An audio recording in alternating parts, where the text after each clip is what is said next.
उत्तराखंड के सैकड़ों स्कूलों में बच्चों पर खतरा मंडरा रहा है। आलम यह है कि प्रदेश में करीब 2210 स्कूल जर्जर हालत में हैं। मानसून सीजन भी बड़ी चुनौती से कम नहीं। हर साल ऐसे स्कूलों में दीवार गिरने और पानी टपकने की समस्या सामने आती है। आंकड़ों की बात करें तो सबसे ज्यादा पौड़ी जिले में स्कूलों की हालात बेकार है। करीब 330 विद्यालय यहां जीर्ण शीर्ण की हालत में है। मानसून सीजन शुरू होने के साथ ही हादसों का खतरा बढ़ चुका है।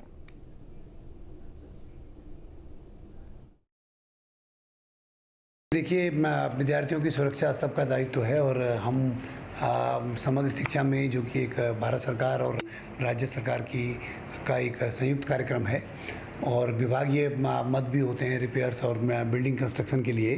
तो मैं आपको बताना चाहूँगा कि समग्र शिक्षा में हमने पिछले साल जो है 255 मेजर रिपेयर करवाई हैं स्कूल्स की, और जो रिकन्स्ट्रक्शन किया है वो प्राइमरी में 70 और 6 से 8 का जो क्लासेस होती हैं वो उसे हम अपर प्राइमरी कहते हैं 14। तो इस तरह से हमने जो करीबन 300 रूम सेकेंडरी में 330 रूम हमने सेकेंडरी में बनाए हैं, जिनमें कंप्यूटर रूम, बायोलॉजी लैब और इस तरह की कई सारी चीज़ें हैं। अब मैं नहीं समझता कि कहीं पर ऐसी स्थिति होगी कि जो बच्चे ऐसी बिल्डिंग में बैठ रहे होंगे कि जो वो ख़राब होगी, और यदि ऐसी स्थिति हो भी अगर वो अधिकारियों के संज्ञान में लाई जाती है तो उसके लिए तो तात्कालिक आधार पर व्यवस्थाएं भी करवाई जाती हैं। ये माध्यमिक शिक्षा के अंतर्गत माननीय मंत्री द्वारा जितने भी स्कूल हैं उनको श्रेणियों में बांटा गया है।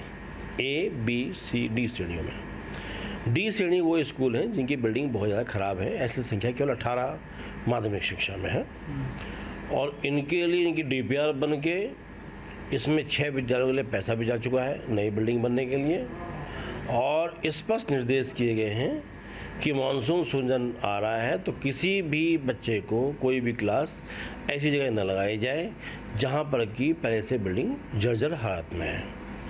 अब आपका ये प्रश्न हुआ कि क्लास कहाँ चलेगी। इनके बगल में अन्य कक्षाएं हैं, क्योंकि हमारे जो हम देते हैं 1-2 रूम हम देते हैं, तो कहीं कोई ऐसे बैठेंगे अव्यवस्था वाली बात कहीं पर नहीं है।